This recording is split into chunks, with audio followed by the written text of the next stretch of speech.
everyone, welcome to another chill pour along for one of my recent videos. Let me know what I can do better with these. Do you want different chiller music? Do you want me to talk faster? Do you want me to talk slower? But anyway, I have this wonderful new sparkly pigment, and I will say the pieces are bigger than I'm used to. Like, you can see distinct flecks that are kind of like the color in this, and I'm trying to get used to that. It's different than what I usually like, and I fear change. But, you know, we're working with what we've got. And what I've got now are these gorgeous pinky, bluey, purpley orbs. You saw that I made one that was slightly bigger for the D20 there. And you also got to see my wonderful homemade molds, which just looked beautiful. Especially one that's just one ball that I chunked out of a circle for some reason. I wonder what happened to the other ones. Like, genuinely, I don't know what happened there. But anyway, because those molds have like a top, one side of the balls is a little bit flat. So before I filmed this portion, I actually put them all in and made sure that the flat portion was basically facing up towards the top of the mold, but decided that none of that was interesting enough to film. So they just popped into view like this. What I also did, which was just wonderful as a professional content maker, was I kept the white in a little like cup right off camera. Just could not see it, because what I'm doing here is I am putting white around the balls. And look, they like to move. You can see it with this one. It's all like, oh, you want me to go here? And I'm like, no, hold still. I want you to hold still while I put white around you. And then also as a professional content maker, I was like, oh, my tripod is falling. I guess it's a gooseneck technically. And I was like, oh, my frame is bad. I was like, I've got this all fixed. I'm so good. And then that's the only part of the D20 work that I did like on camera. The rest of it, I just fully held it off of camera, because the camera basically sits exactly where, you know, my head would be if I was looking straight down. So I don't have a very good view. So for more intricate, detail-y things, I do bring the molds up to my own face. So that's what happened there. So after I had the white all around the balls and the molds, I apparently had some white on my finger here, because that's what I used to pigment that resin.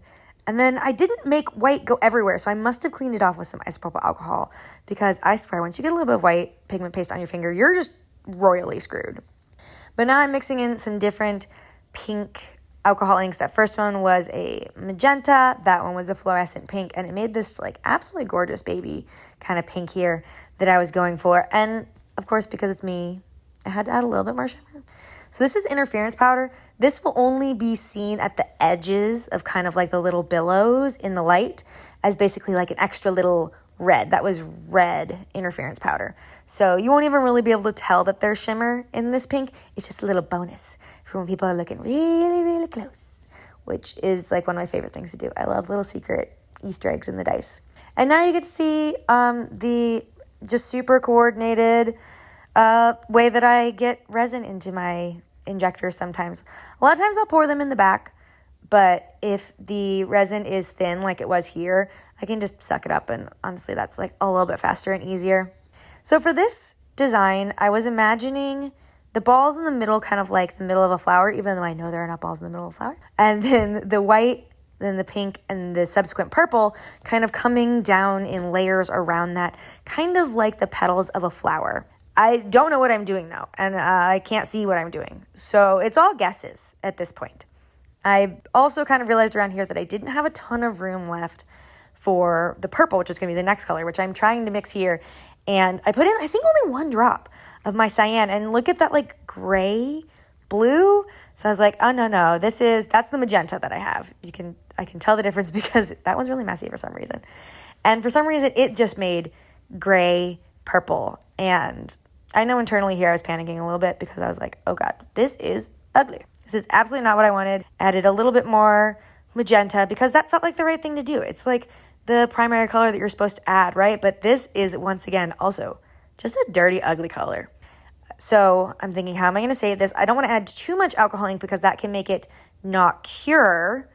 So I just have to really hope that I'm not doing too much. Why I decided to go back to the blue here, I genuinely don't know. Like, what did I think was going to happen?